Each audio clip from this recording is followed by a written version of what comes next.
आप सभी को मेरा प्रणाम। मैं हूं आपके साथ हर्ष भारद्वाज। सबसे पहले आपको हिंदू नववर्ष और चैत्र नवरात्रि की बहुत बहुत एक बार फिर से शुभकामनाएं। 5 का पंच प्रोग्राम लेकर हम आपके सामने गुलिस्तान न्यूज पर आते हैं तो जम्मू कश्मीर का जिक्र करते हैं, क्योंकि 5 के पंच में जम्मू कश्मीर की तमाम खबरें होती हैं, साथ ही साथ दुनिया भर की खबरें भी होती हैं और पूरे भारत का हम जिक्र करते हैं। आज भी ऐसा करने वाले हैं, लेकिन आपको इतना करना है कि फटाफट से सोशल मीडिया के माध्यम से हमारे साथ जुड़ जाना है।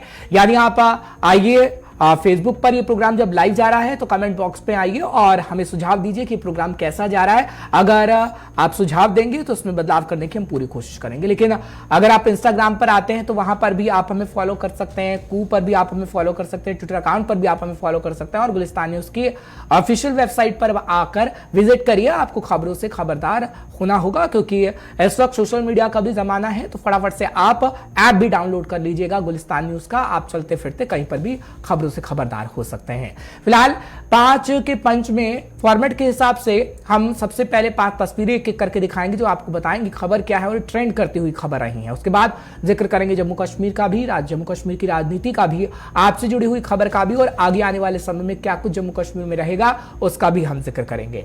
लेकिन शुरुआत करते हैं कि करके उन 5 तस्वीरों का जो आपको बताएंगी खबर क्या है। पहली तस्वीर आपके सामने रख देते हैं। ये जो पहली तस्वीर आप देख रहे हैं वो पहली तस्वीर युगांडा को लेकर है, क्योंकि अब अफ्रीकी देशों में 30 से ज्यादा देशों में से युगांडा भी शामिल हो गया है कि अगर आपने समलैंगिकता की, यानी आप पुरुष से शादी करना चाहते हैं, पुरुष होकर महिला से शादी करना चाहते हैं महिला होकर, तो आपको मौत की सजा दे दी जाएगी। ये दरअसल आज पारित कर दिया गया है प्रस्ताव और वहां की सरकार की तरफ से यह आदेश भी जारी कर दिया गया है।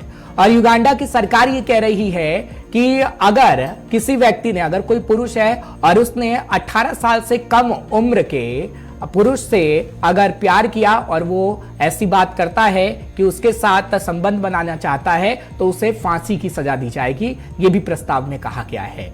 यानी हर एक बात प्रस्ताव के अंदर कही गई है जिसको सरकार ने पास कर दिया है। 30 से ज्यादा देश हैं अभी ऐसे जो कि समलैंगिकता को सही नहीं मानते हैं।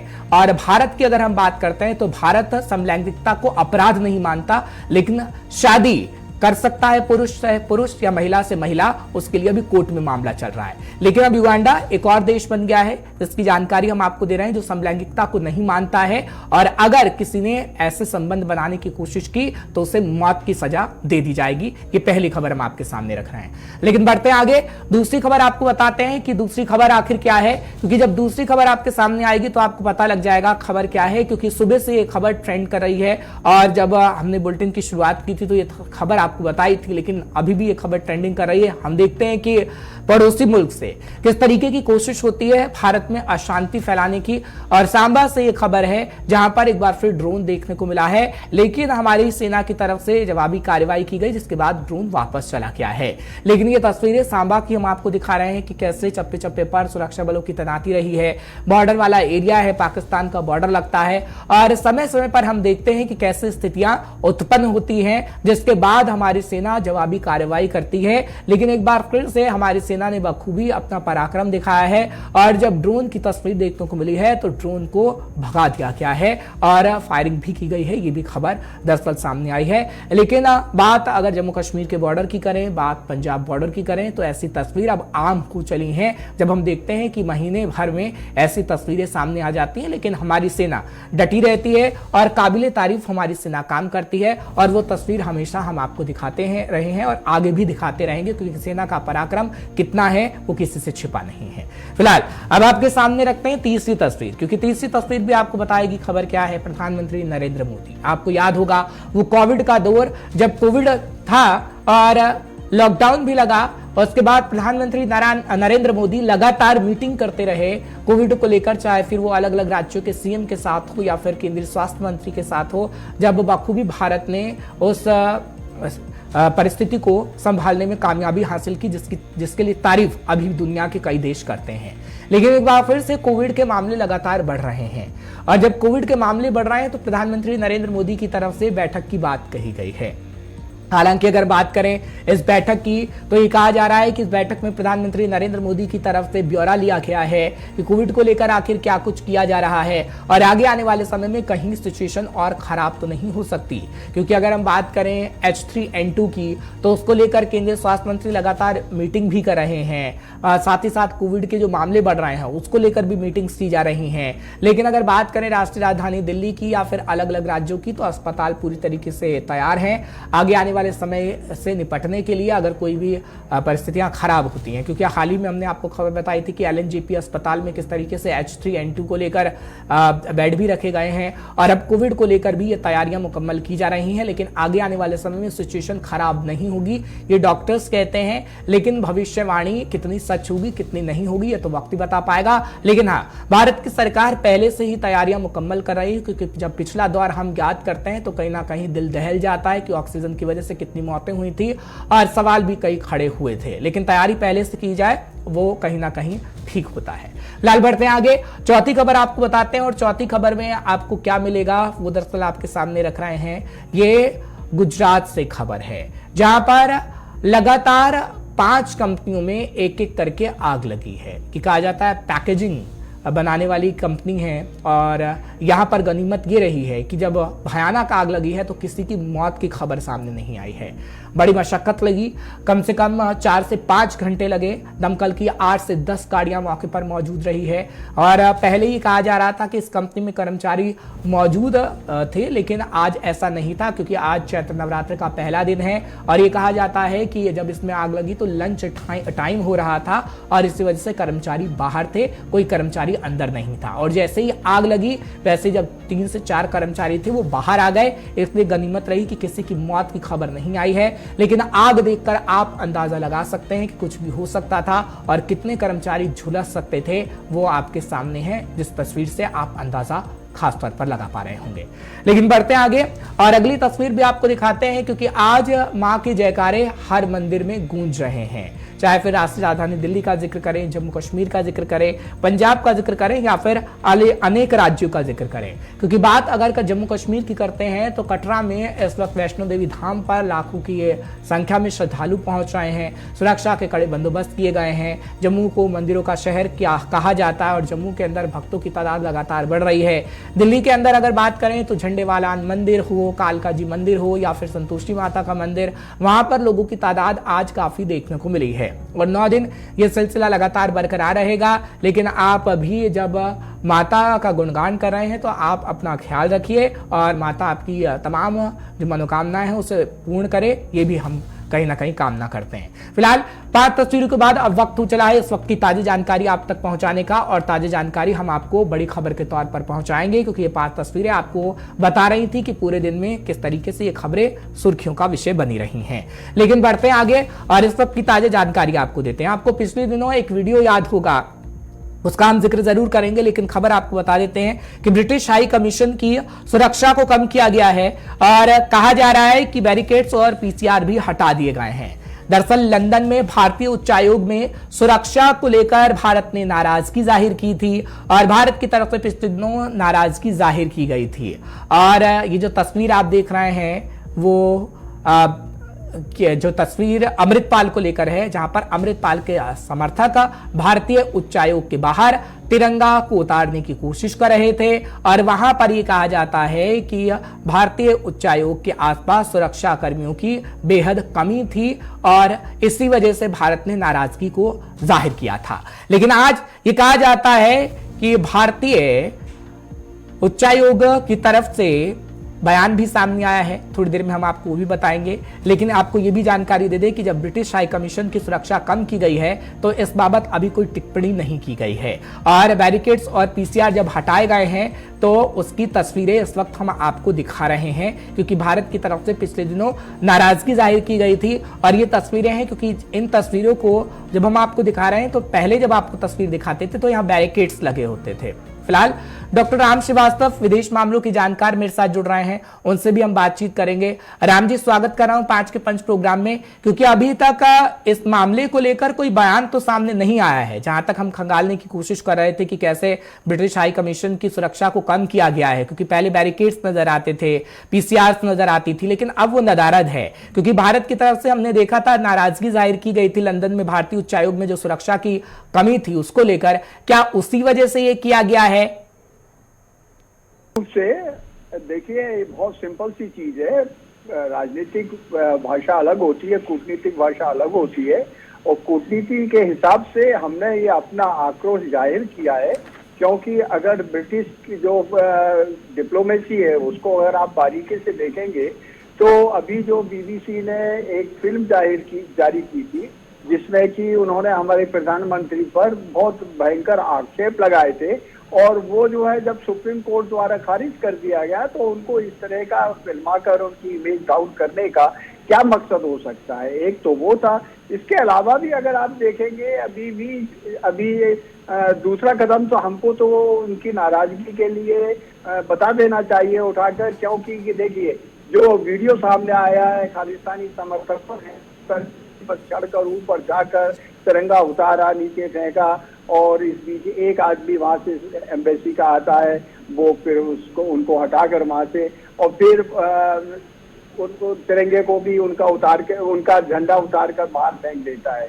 और उस समय ब्रिटिश सार्जेंट एक भी मौजूद नहीं था। इससे ये पता लगता है कि जानबूझकर, क्योंकि जो वहां पर उनकी खुफिया तंत्र है जिसको स्कॉटलैंड यार्ड बोलते हैं, ये कहा जाता है अगर कहीं पत्ता भी हिलता है दुनिया में तो उनको पता रहता है। तो जब खालिस्तानी वहां ये करने वाले थे इस तरह का प्रदर्शन, तो क्या उनको पता नहीं था? उसको रोक नहीं सकते थे? उन्होंने जानबूझकर नहीं रोका। इसके पहले भी उनकी कई कदम ऐसे रहे हैं जो कि भारत के जो अस्तित्व के लिए एक चिंताजनक हैं। जैसे हमारे यहाँ से भागे हुए भगोड़े जो आर्थिक जो है यहाँ पर लूट करके चले गए, उनको वापिस करने का था, उसमें भी उन्होंने कई तरह के अलंगे लगाए। और से क्रिमिनल्स हैं हमारे जो आतंकवादी हैं, उनको भी उन्होंने शरण दे रखी है।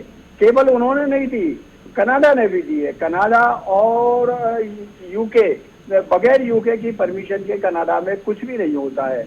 अब तो एक ही कदम बचा है कि जल्दी ही वहां पर जो है। ठीक है राम जी, लेकिन अगर हम बात भारत की विदेश रणनीति की करें तो हमने देखा है कि काफी बदलाव रहा है और उसका असर भी देखने को मिला है। लेकिन अमृतपाल को लेकर ये स्थिति सिर्फ ब्रिटेन के अंदर नहीं, अलग अलग देशों के अंदर देखने को मिली ना। जिस तरीके से आप अमेरिका का जिक्र कर रहे हैं, कनाडा का जिक्र कर रहे हैं, क्या भारत के आगे आने वाले समय में पॉलिसी रहेगी? क्योंकि हम देख रहे हैं कि दुनिया के तमाम देश भारत की ओर इस वक्त देख रहे हैं, और भारत की छवि को अगर ठेस पहुंचाने की कोई कोशिश करता है तो भारत की तरफ से कड़ा रुख अपनाया जाएगा। बिल्कुल अपनाया जाएगा। और ये खालिस्तानी मूवमेंट जो चल रहा है चंद लोगों के इशारे में चल रहा है, और इसके पीछे क्या मंतव्य है ये सब अच्छी तरह जानते हैं। अगर इसके पीछे कोई उनका अपना सच में कोई मंतव्य होता तो जो पंजाब का हिस्सा पाकिस्तान के अंदर है वहां इस तरह की गतिविधि क्यों नहीं करते? इससे साफ जाहिर होता है कि ये जो कुछ भी हो रहा है एक अंतर्राष्ट्रीय षड्यंत्र के तहत हो रहा है, इनको पाला पोसा जा रहा है। और अब वो समय आ गया है जब एकजुट होकर हमको, हमारे सरकार को, हमारी कूटनीति को इसको सख्ती के साथ निपटना पड़ेगा। और सख्ती तभी संभव है जब हम क्योंकि एक कहावत है, समृद्ध को नहीं दोष गुसाई, हमको आत्मनिर्भर बनना पड़ेगा हथियार के मामले में, देश की सुरक्षा के मामले में। और हम खुले शब्दों में उनको चेतावनी देंगे कि देखिए इस तरह की किसी भी हरकत को बर्दाश्त नहीं किया जा सकता है। अगर आप इनको शरण देंगे तो निश्चित ही ये हमको बिल्कुल पसंद नहीं होगा। डिप्लोमेटिक भाषा में और भी कई तरीके हैं जिससे हम उनको जो है मजबूर कर सकते हैं। उनको बिल्कुल इस तरह से हम उनको कह सकते हैं कि आप इनको शरण मत दीजिएगा, इस तरह की घटना हम किसी हालत में बर्दाश्त नहीं करेंगे। और बिल्कुल सही कह रहे हैं राम श्रीवास्तव जी, ये बर्दाश्त किया भी नहीं जाना चाहिए जिस तरीके की गतिविधियां हम विदेश के अंदर देख रहे हैं। फिलहाल भारत की तरफ से जो रणनीति होती है उसी का हिस्सा ये देखने को मिल रहा है। बहुत बहुत शुक्रिया आपका तमाम बातचीत के लिए, क्योंकि विदेश मामलों के जानकार डॉक्टर राम श्रीवास्तव हमारे साथ जुड़े हुए थे और बता रहे थे कि एक रणनीति का हिस्सा ये होता है जो पिछले दिनों हमने देखा है विदेशों के अंदर किस तरीके से परिस्थितियां रही है और उसी हिस्से के तहत ये किया गया है जब ब्रिटिश हाई कमीशन की सुरक्षा कम कर दी गई है और वो तस्वीरें भी हम आपके सामने रख रहे हैं।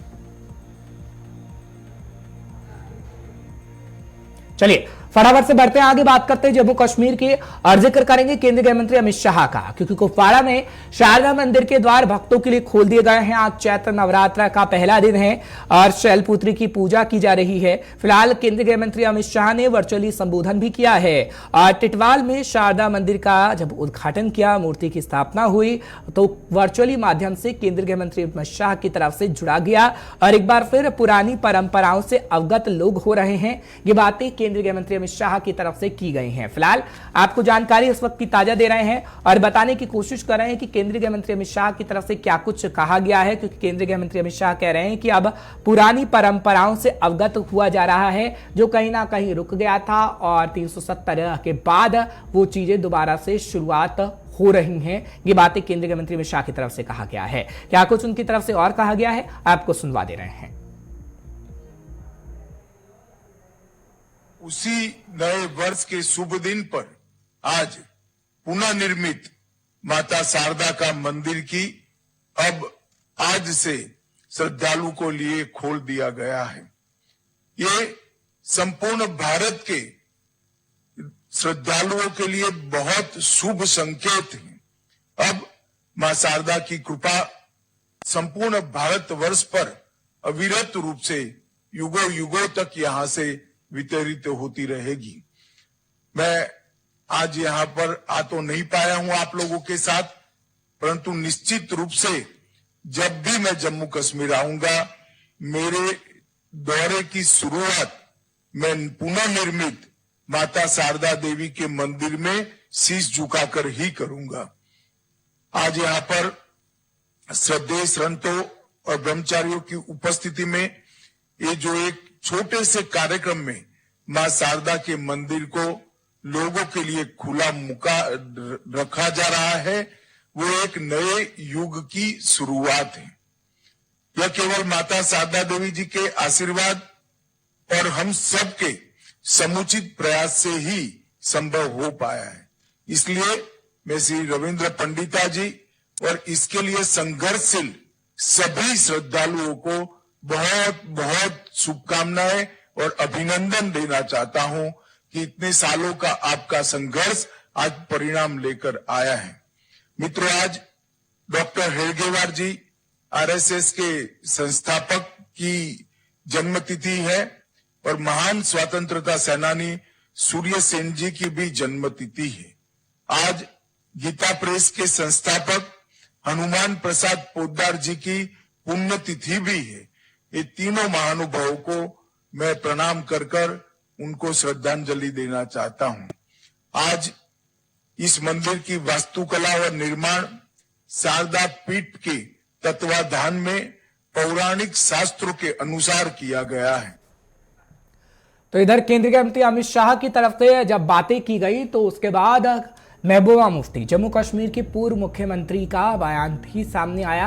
आपको जानकारी दे दें कि महबूबा मुफ्ती ने एक बार फिर से बीजेपी पर तंज कसने का काम किया है। कहा कि बीजेपी बदले की भावना से कईयों पर कार्रवाई कर रही है। हालांकि टिटवाल में शारदा मंदिर को लेकर अपनी बात रखी गई है और सराहना की गई है कि शारदा मंदिर का जो उद्घाटन केंद्रीय गृह मंत्री अमित शाह की तरफ से किया गया है, उसकी सराहना महबूबा मुफ्ती करती हुई नजर आई है। लेकिन कई मुद्दों पर बीजेपी को लताड़ लगाई गई है महबूबा मुफ्ती की तरफ से, क्योंकि महबूबा मुफ्ती चाहे मंच हो या फिर मीडिया के सामने दिए गए बयान, जब भी वो अपनी बातों को रखती हैं तो बीजेपी पर कटाक्ष करने का काम जरूर करती हैं। और क्या कुछ उनकी तरफ से कहा गया है, फटाफट से आपको सुनवा दे रहे हैं।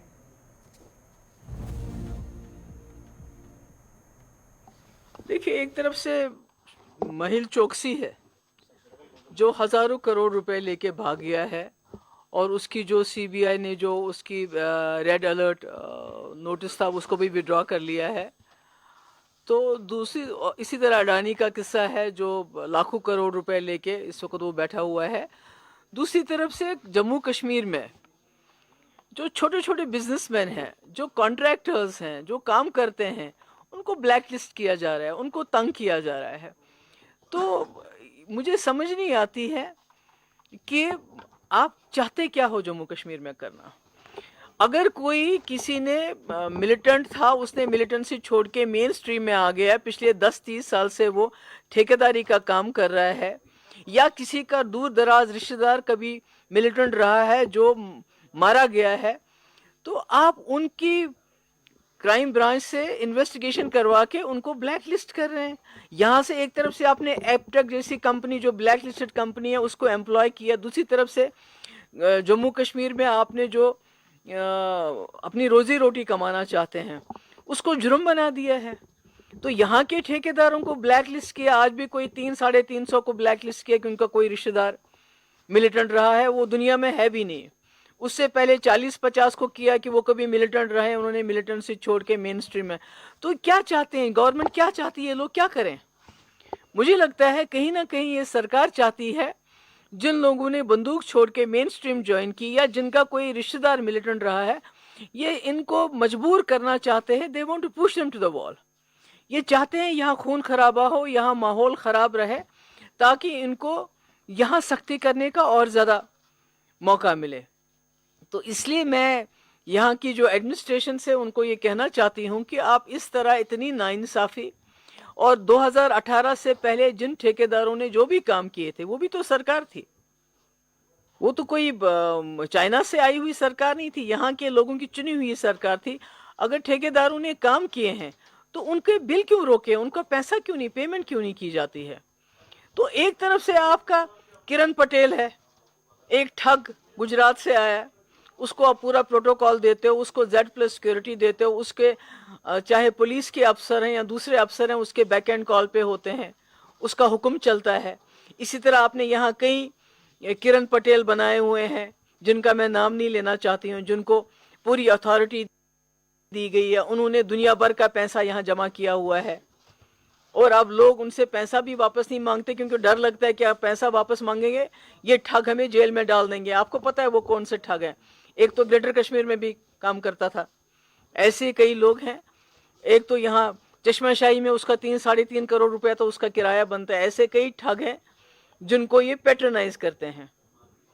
और दूसरी तरफ से ये यहाँ के जो आम लोग हैं, चाहे वो ठेकेदार है चाहे जर्नलिस्ट है, उसके नाक में दंग कर रखा है, उनको काम नहीं करने देते हैं।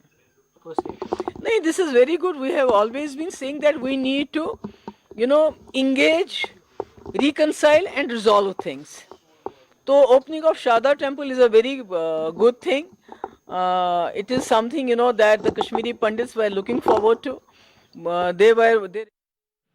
आपने सुना महबूबा मुफ्ती ने क्या कुछ कहा। डॉक्टर ताहिर चौधरी का रिएक्शन ले लेते हैं, बीजेपी के लीडर हैं। ताहिर जी, आपका स्वागत कर रहा हूं 5 के पंच प्रोग्राम में। इस वक्त आपने समय निकाला है, क्या कहेंगे आप? महबूबा मुफ्ती कह रही हैं कि भैया मिलिटेंट के रिश्तेदार को आप परेशान कर रहे हैं, हालांकि वो इस दुनिया में है भी नहीं, आप ब्लैकलिस्ट उन्हें कर रहे हैं, लेकिन ऐसा करना बिल्कुल भी ठीक नहीं है। जम्मू कश्मीर के अंदर अगर ऐसा किया जाएगा तो हीन भावना उत्पन्न होगी, और कहीं ना कहीं सरकार ये चाहती है कि लोगों के दिलों में नफरत को पैदा किया जाए, और वही काम आप कर रहे हैं। देखिए हर्ष, महबूबा मुफ्ती का मैं बयान सुन रहा था, जहां तक उन्होंने कंट्रैक्टर्स की बात की कि बहुत सारे कंट्रैक्टर्स के लाइसेंस रद्द किए गए हैं सरकार की तरफ से, जम्मू कश्मीर LG साहब की एडमिनिस्ट्रेशन की तरफ से। लेकिन महबूबा मुफ्ती जी ये जानती हैं कि बहुत लंबे टाइम से प्रॉपर एक वेरिफिकेशन सभी कंट्रैक्टर्स की चल रही थी जम्मू कश्मीर में, और बहुत सारे कंट्रैक्टर्स जो उसमें क्लियर नहीं हो पाए क्योंकि कहीं ना कहीं उनके जो लिंक्स थे वो मिलिटेंट ऑर्गेनाइजेशंस के साथ साबित हो रहे हैं। बहुत सारी चीज़ें मुझे लगता है कि एजेंसीज ने देखी हैं, उन वजहों को देखते हुए उनके लाइसेंस उनके रोके गए ताकि उनको काम करने की परमिशन नहीं मिलेगी।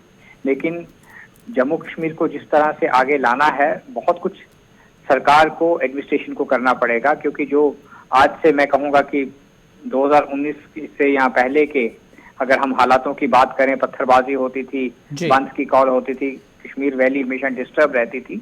आज के टाइम पे वो चीज़ें नहीं है। उसके लिए सरकार बहुत सारे कड़े कदम उठा रही है और ये उन्हीं की एक हम पहल कहेंगे, और आने वाला टाइम जो कश्मीर के लिए होगा, कश्मीर के अवाम के लिए होगा, बेहतर होगा, वहाँ के बच्चों के लिए, यूथ के लिए बेहतर होगा। ये चीज़ भी PDP को सोचनी चाहिए। आज कश्मीर में बच्चे क्रिकेट खेल रहे हैं, फुटबॉल खेल रहे हैं, टूर्नामेंट्स हो रहे हैं, स्कूल कॉलेजेस खुले हुए हैं, सब कुछ एक प्रॉपर स्ट्रीमलाइन से चल रहा है। वो ताहिर जी वो ये कह रहे हैं कि एक तरफ आप ब्लैकलिस्टेड कंपनी को ठेका देने की बात करते हैं, एपटेक कंपनी का जिक्र भी उन्होंने किया, और दूसरी तरफ ऐसी आप कार्यवाही करते हैं, तो वो आपकी मंशा और टाइमिंग पर सवाल खड़े कर रहे हैं। नहीं, देखिए जहां तक एपटेक एजेंसी की बात आती है, उसको लेके हमारे यहाँ के यूथ ने, चाहे जम्मू की बात करो चाहे श्रीनगर की बात करो, बहुत ज्यादा प्रोटेस्ट हुए, और एलजी साहब ने ओपन सामने आके कहा कि इसके ऊपर जो भी कोई प्रॉपर प्रूफ लेके आएगा एलजी कंपनी, एपटेक कंपनी के ऊपर कि उसने ऐसे घोटाले किए हैं, ऐसी बातें की हैं, तो उसके ऊपर एक्शन किया जाएगा कंपनी के ऊपर। ऐसी कोई बात नहीं है। एलजी साहब के जो दरवाजे हैं जम्मू कश्मीर के यूथ के लिए हमेशा खुले हैं, और वो हमेशा सीधी बात रखते हैं एलजी साहब, और एलजी साहब उसके ऊपर देख रहे हैं। अगर कहीं पे भी ऐसी कोई चीजें सामने आएंगी तो जो जम्मू कश्मीर का जो यूथ है जिन्होंने अप्लाई किया हुआ है, उनके साथ इंसाफ होना चाहिए। जो बच्चे डिजर्व करते हैं उन बच्चों को जॉब मिलनी चाहिए, ऐसी कोई बात नहीं है। उसके लिए भारतीय जनता पार्टी, हमारी सेंटर की सरकार और एलजी साहब की जो सोच है वो एकदम एक ही लाइन के ऊपर है। चलिए ठीक है, आपका बहुत बहुत शुक्रिया, आपका रिएक्शन लेना था इसलिए हमने आपसे संपर्क किया, क्योंकि महबूबा मुफ्ती कई बार आरोप लगाती हैं और बीजेपी का रिएक्शन हम लेते हैं कि आखिर बीजेपी उस पर क्या कुछ कहती है, क्योंकि सवाल जब विपक्ष उठाता है तो सत्ता पक्ष की तरफ से जवाब दिया जाना चाहिए, जिसका जवाब ताहिर जी से हम ले रहे थे। लेकिन अब जाते जाते 5 के पंच में आपको तस्वीरें दिखाएंगे, क्योंकि एक रिपोर्ट हमने तैयार की है। कल भूकंप आया, कल गुलिस्तान न्यूज ने वहाँ कवरेज आपको दिखाई। जम्मू कश्मीर के लोग अभी भी दहशत में हैं, लेकिन जम्मू कश्मीर ही नहीं, अफगानिस्तान, पाकिस्तान में लोगों की मौत की खबर भी सामने आई है। अफगानिस्तान के अंदर 11 से ज़्यादा, पाकिस्तान के अंदर 9 से ज़्यादा अब तक लोगों की मौत की खबर सामने आई है। लेकिन भारत के अंदर गनीमत रही कि किसी की मौत की खबर सामने नहीं आई है। लेकिन आगे आने वाले समय में ऐसे कई और भूकंप आ सकते हैं जो विशेषज्ञ आशंका व्यक्त कर रहे हैं। लेकिन भूकंप आया तो कैसी तस्वीर अफगानिस्तान से लेकर भारत के अंदर राष्ट्रीय राजधानी दिल्ली तक रही है, एक रिपोर्ट आपको दिखा रहे हैं। मुझे इजाजत दीजिएगा, इस रिपोर्ट को आप देखिएगा। इस रिपोर्ट के फौरन बाद ग्राउंड रिपोर्ट आपके सामने आएगा। कल फिर आपके सामने 5 का पंच लेकर हम हाजिर हो जाएंगे।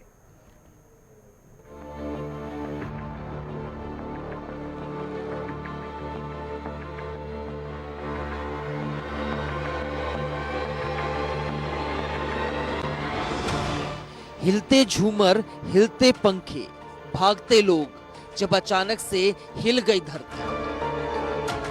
आपको भी भूकंप के झटके महसूस जरूर हुए होंगे, जब आपका दिल दहल गया होगा। अफगानिस्तान में आए जबरदस्त भूकंप ने देर रात पूरे उत्तर भारत में भी धरती को हिला दिया। लोग घरों से बाहर दौड़ते हुए दिखाई दिए। भूकंप में धरती काफी लंबे समय तक हिलती रही। ऐसा एहसास हुआ कि मानो एक नहीं बल्कि दो नहीं या तो 3 कई भूकंप आए। बड़ी बड़ी बिल्डिंग्स कागज की तरह हिलती हुई दिखाई दी। रिक्टर स्केल पर भूकंप की तीव्रता 6.6 मैग्नीट्यूड आंकी गई है और इसका केंद्र अफगानिस्तान के फैजाबाद शहर से 133 किलोमीटर दक्षिण पूर्व में जमीन की सतह से करीब 156 किलोमीटर नीचे माना जा रहा है। लेकिन इस भूकंप ने अफगानिस्तान से पाकिस्तान और लाहौर से दिल्ली तक के लोगों को हिला कर रख दिया। लेकिन इस भूकंप में कुछ ऐसी तस्वीरें भी सामने आई जो लोगों के हौसलों को सलाम कर रही थी। जिस वीडियो को आप देख रहे हैं वो जम्मू कश्मीर के अनंतनाग का है, जहां ऑपरेशन थिएटर में ऑपरेशन जारी है, लेकिन अचानक से भूकंप आता है। लेकिन डॉक्टर्स अपना ऑपरेशन जारी रखते हैं। अब आपको एक और तस्वीर जम्मू से दिखाते हैं, जहां लोग खाना खा रहे थे, लेकिन अचानक से जब भूकंप आया तो घर की दीवार ही गिर गई। अगर यकीन नहीं होता तो इस महिला की जुबानी ही सुन लीजिए। हम अभी बैठे हुए थे तो भूकंप के झटके आए तो हमारी दीवार गिर गई, जो गिरी आपके सामने है। और आप देख लो हमारा कितना नुकसान हो गया। और मेरी ससुर माँ का शेड भी गिर गया, उनका भी देख लो कि कितना उनका नुकसान हो गया। आप देख लो आपके सामने है जो कुछ। तो हमारे इनकम को सोरे से एक पेंशन लेती हूँ, मेरे बच्चे भी हैं, तो आप देख लो दीवार चढ़ाएं या खाना खाएं। तो दिल्ली हो या जम्मू कश्मीर, यूपी हो या पंजाब, हर जगह कुछ ऐसी तस्वीरें देखने को मिली जहां लोग घरों से बाहर आ गए। अब इन तस्वीरों को देखिए। ये तस्वीर पंजाब के भटिंडा शहर की है, जहां लोग सड़कों पर आए, जिनके माथे पर सिकन साफ साफ देखी जा रही है। उनके दिल में डर था और जुबान पर बस ईश्वर का नाम। तो हर जगह का मंजर एक ही था और मन में दहशत थी। लोग डरे हुए थे, सहमे हुए थे और ये दुआ कर रहे थे कि वो सुरक्षित रहें। लेकिन ये पहली बार नहीं है जब धरती हिली हो, इसका इतिहास गवाह है। Bureau report, JK 24/7 news.